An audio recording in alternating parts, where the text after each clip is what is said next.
independent living, assisted living, continuing care, memory care. There seem to be many housing and care options for seniors. But what about the 70% of those seniors who prefer to remain in their own homes? What help is available for them? Today we will visit with guests from Avenidas Village, an organization here in Palo Alto devoted to helping those who prefer to age in place. I'm Susan Mann of The Better Part, and I'll be your host today. Stay tuned to meet these charming guests.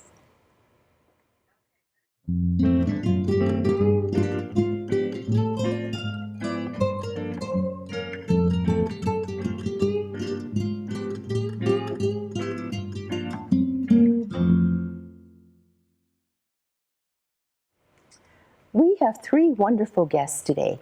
Erica Thomas, who is the director of Avenidas Village, and Richard Smallwood and Kayleen Miller, who are members and volunteers at Avenidas Village. Erica Thomas is a Bay Area native who went to Southern California for her college and graduate school studies. In her first career, she spent over 10 years in Africa supporting English literacy and health programs. On returning to the U.S., she entered the senior services field and has been managing nonprofit senior programs for the past 8 years, focusing on social development and community support for seniors. Our next guest, Richard Smallwood, has a very impressive, high-powered Silicon Valley resume. Born in Ohio, Dick has a doctorate in engineering from MIT. After a stint in the Air Force, he moved to Palo Alto, where he worked at Stanford University on the engineering faculty for 15 years before joining the famous research institute Xerox PARC. In the best Silicon Valley tradition, he left to join a startup company, a management consulting company, which was later sold to PricewaterhouseCoopers. Dick then went on to found a startup company where he is currently on the board of directors. Our last guest is an independent-minded Midwesterner. Born and raised on an Oklahoma wheat farm, Kayleen Miller obtained a Bachelor of Science degree from the Oklahoma State University. She has worked in administration positions in such powerful, diverse companies as Texas Instruments, Waste King Management, and Stanford Research Institute International before retiring. Welcome to you, Erica and Dick, if I can call you Dick, and Kayleen. You are our village people. Erica, I'd love to ask you about Africa, but I'm going to ask you about Avenidas Village instead. How did it start? Could you tell me more about it? The origin of the Village movement was a group of neighbors in Beacon Hill, Massachusetts. They decided to join together to support each other at home because they didn't want to move out of their homes and their neighborhoods. I see. So they wanted to age in place. Right? Exactly. Oh, I see. A series of focus groups was held in order to gauge interest in a variety of services. And while the results are still being compiled, Reese notes that most fall into three broad categories: healthcare, help around the house, and social activities. So in healthcare, obviously, people are looking for the ability to obtain assisted living care, the ability to obtain even medical provisions in their home, and medical equipment, and also prescriptions. The living at home services, chief request was for transportation, taking people from here to there for shopping, to go to the doctor, pharmacy. Also, home services would include home repair, cleaning services. And the social side of it is to develop a sense of the community so that there's more interrelationship among the members of this community for social activities such as going to the theater, dining experiences together, avoiding the isolation which my wife's mother did experience because she was too old at that point to get into any program that would provide the social interaction. And what are some of the things that they did to help each other? They developed a support system where members would do small chores for each other, provide transportation to do different Oh, errands, that's helpful. create social opportunities that they could get together to get to know each other. And over time, they also developed a more structured set of resources. Hi, Bruce. Hello. All right, so Bruce, why did you decide to join Avenidas Village? Well, we have a daughter who's pursuing her own career in Manhattan, so we didn't want her to have to drop everything if something should happen to one of us. That's a good point. How are you involved? Well, I was involved from the beginning in terms of helping set it up, but I'm involved very much now in terms of volunteer driving, doing all sorts of odd things like hanging pictures. Changing light bulbs? Whatever it is. Bruce does everything. So what would you tell a neighbor or a friend? It's an individual choice, but if you want peace of mind, because things can go wrong at the last minute and very quickly, so it's a good choice to take. As the village developed into a membership program, a formal structure of vetting and different types of screening for vendors would take place that would allow them to feel that they were working with people that they could trust. Oh, that's important because I know there are a lot of scams for seniors.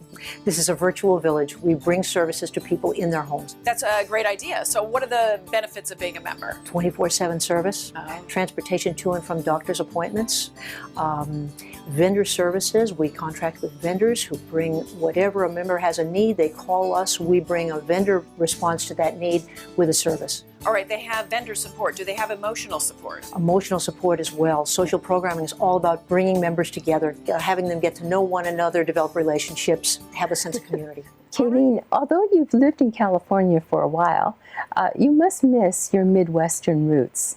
Now, I understand you love your home, you love your yard, and you also like having your own schedule for meals. Now, you're very independent-minded. How has Avenidas Village helped you to maintain that?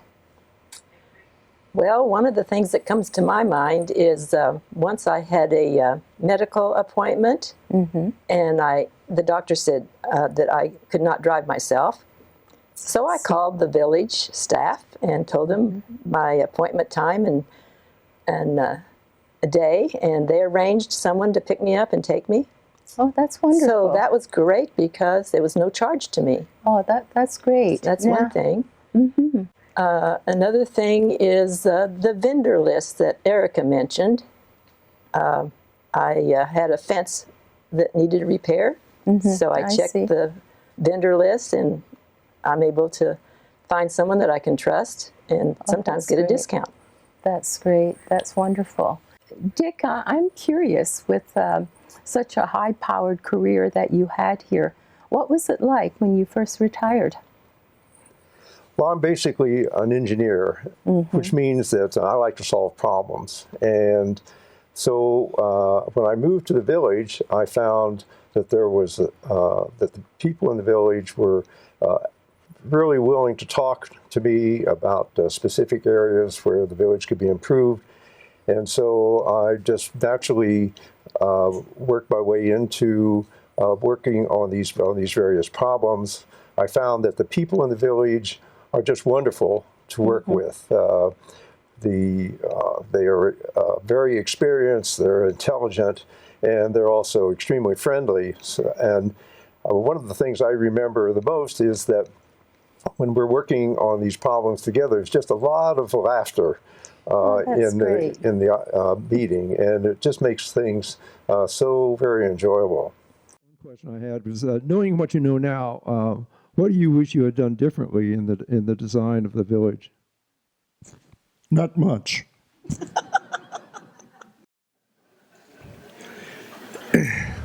You may remember the comments made by the wonderful violinist Misha Elman on his 70th birthday. He said, "When I made my debut at 12, he said, in Berlin, people used to say, 'Isn't he wonderful for his age?' And now they're beginning to say the same thing again." You've always been a passionate volunteer. I know in the past you've volunteered in education, in mental health, and in also family services. Why is it important for you to volunteer?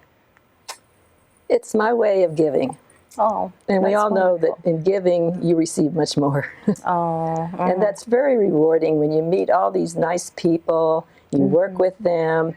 I just learned so much from that. That's my reward. And so I feel that volunteering is my purpose in life. Dick and Kayleen, I know both of you are on the Avenidas Advisory Council. First of all, Erica, could you tell me what the council is all about? Why is it that you feel that professionals like you needed the input from the seniors? Well, in fact, I would phrase that the opposite way because the village model is created and directed by the members themselves. Oh, The, wonderful. the advisory council exists to direct the activities and programs of the village, and then the staff is in place to ensure that those things get carried out. I see. So what are some of the things that they would deliberate on? Dick? Yeah. Well, we have a lot of committees, as I mentioned earlier, and the chairman of these committees is generally also a member of the advisory council. The other important thing that the advisory council does is that we sort of govern the program of activities and services that the village provides its members. And so it's a very active group. It's our meetings are actually quite enjoyable. We have a good time together as we are working on helping the village get along. Well, what are some of these committees? Could you tell me what some of the committees are? I belong on the Expanding Choices Committee. Oh, that's exciting. What is that all about? Well, you know, I joined about a year and a half ago, and I knew that I needed to join and get active and be a part of it. So that was the one that interested me. And so Expanding Choices does do a lot of planning of programs for the members. For instance, one was how to fill out the health directive. Oh, I see. And the other one was having speakers come and talk about the new law that California passed about options for choices at the end of life. I see. And so we get together and plan meetings that people would enjoy as they aged, the problems. Right. For instance, a program on falling. What can you do? I bet where you are, too, in Palo Alto, there must be a number of really great speakers you can get to talk about those. You're so right. You're so right. Okay. We're so lucky. Oh, that's great. What are some of the other committees? Well, one of the most important committees is, because I'm the chairman, of course, is the clusters committee. We have divided the geographical area that where our members live into a set of regions or neighborhoods. I see. And each of these, we call them clusters. Each of these clusters get together once or twice, or once, 2 or 3 times a year, maybe. And they have their own program. They invite speakers. They have active discussions about village matters and that sort of thing. So it's a very important part of the village. Right. Now, there's a wide area in which the village operates, right? Yes. Yes. So that's why it's important to have these clusters. Yes, correct. So I know, Kayleen, you're down in Menlo Park, and you're in Palo Alto, Dick. Tell me, what's the area that the village operates in? We operate in Palo Alto and pretty much all the adjacent cities. I see. That pretty much covers the region, and within that area we have had between 300 and 400 members typically. I see, I see. So you feel more of a neighborhood with the clusters. Yes, it really develops connections between the people who live near you, so that if you need something, you can call on a neighbor who is a villager to maybe help with a small chore or ride share with you to an event. I see. Oh, that's great. Will you be expanding soon, coming to, say, Cupertino, where I live? Not immediate plans for that, but anyone can inquire if they are within our boundary areas, and we'd be happy to address that. We're always working to try to get new members into the village. I see. Now, are you on the membership committee too? Or?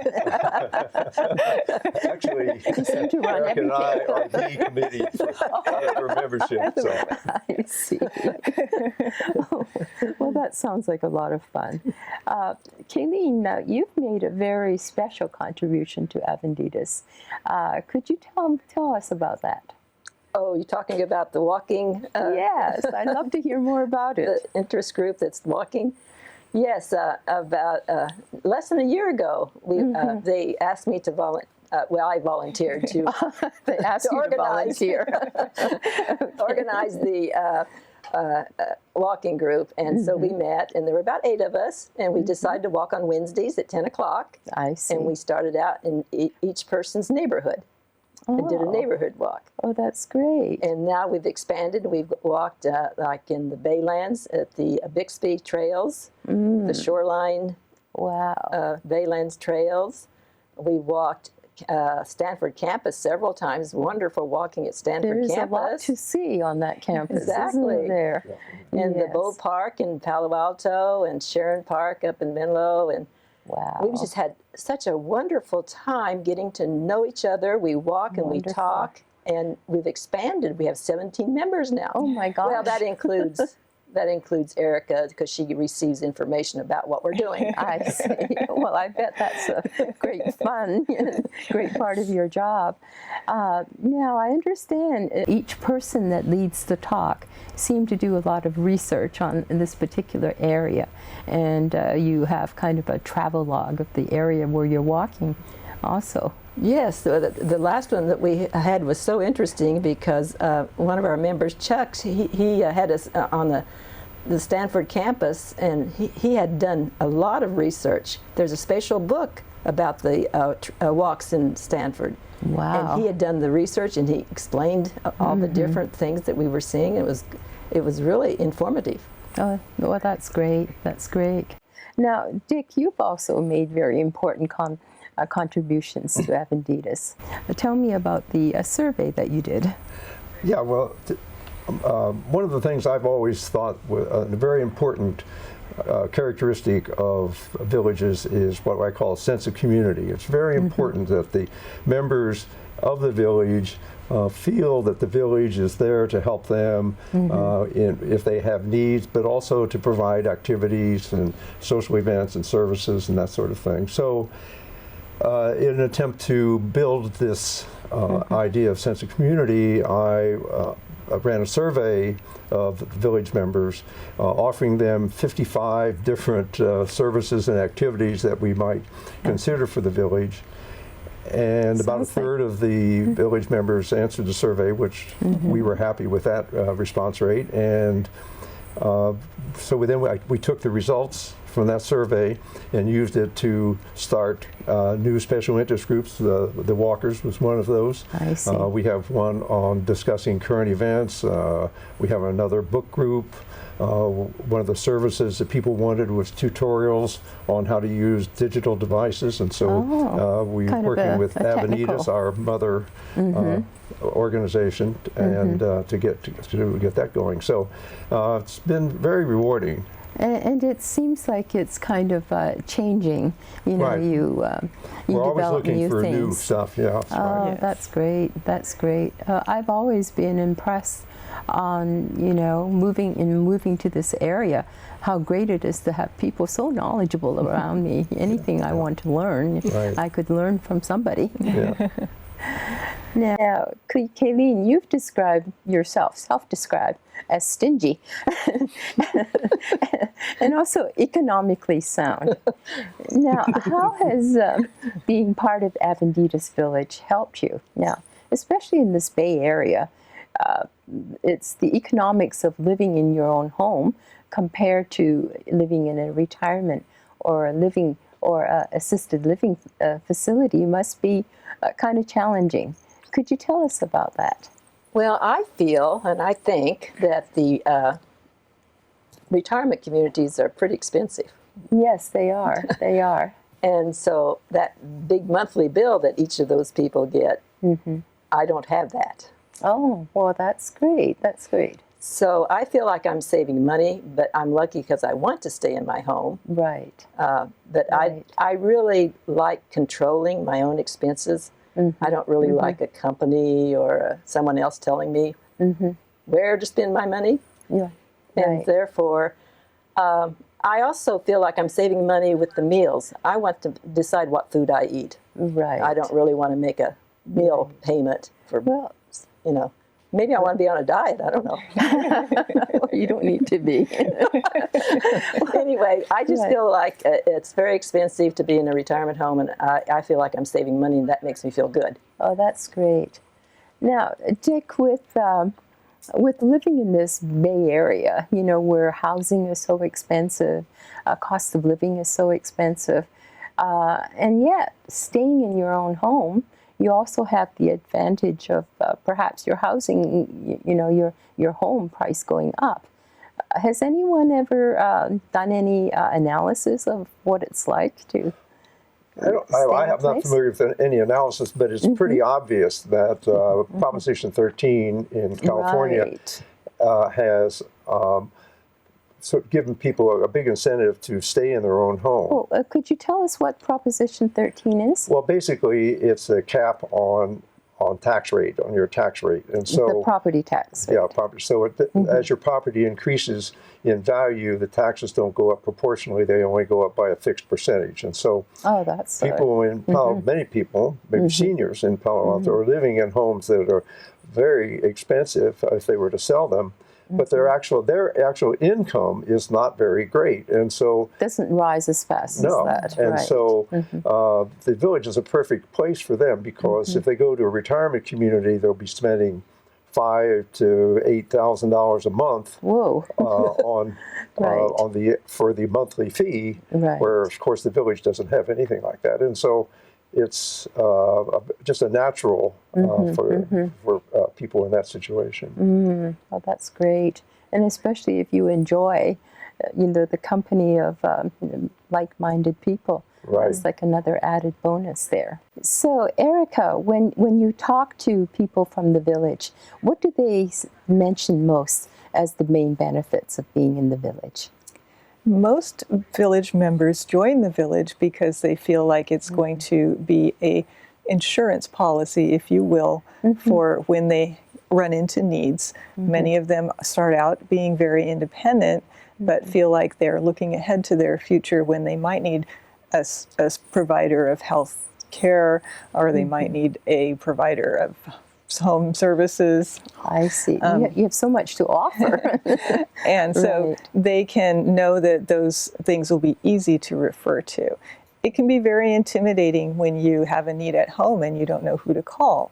Right. The village consolidates a wealth of resources in the community, service providers, and among the members, which lets somebody make one simple phone call to the office to get the type of help that they could spend hours online looking for and still not feel like they found. Right. Now, how is Avenidas Village funded? Is it a membership plan, or what happens? That's correct. It is a membership program. So there is an annual fee for singles or household membership, and that basically covers the cost of the service and the staff and the different programs that we offer. Oh, well, that's great. And Dick, what do you think is the main benefits that you've gathered from Avenidas? Well, aside from the insurance aspect of it, for me, my wife and I were talking in the 4 or 5 years or so that we've been members of the village. Virtually all of our new friends have come from the village. Oh, that's wonderful. And I've talked with other members of the village who have the same experience. So having the ability to expand the number of people that you have close relationships with is a fantastic opportunity. Oh, that's wonderful. I know that it's a big choice when you retire, whether you stay where you have lived for a long time and have current friends, or where you move to where their family is. It's so wonderful to think that you have the choice of making new friends easily. Right. Exactly. Great. And Kayleen, what do you think are some of the advantages? Well, I agree with them. actually, my social circle has shrunk because I have so many friends who have moved into retirement communities. I see. And some have passed away, and some have moved to be close to their grandchildren. And so I really appreciate being a village member because I've made some really nice new friends. And my understanding is that's real important for people who are aging, that connect and stay active and have new friends. It seems like we all try and do things that are easy to do, like exercise or eat right, you know. But this whole thing of social connection is difficult to try and figure out what it is and what we need to do about it, right? Okay. Right. Now, Erica, there must be a time when it's it's not the best choice for a senior, to be at Avenidas Village. What happens then?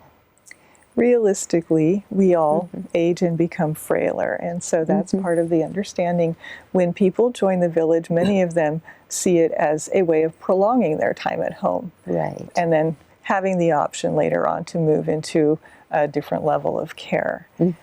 If a person's needs seem to be greater than what the village can support for people who are mostly independent, then we would sit down with them, with hopefully their family members, and try to work out a plan to make sure that they can then access more care or more services that will support them where they are. I see.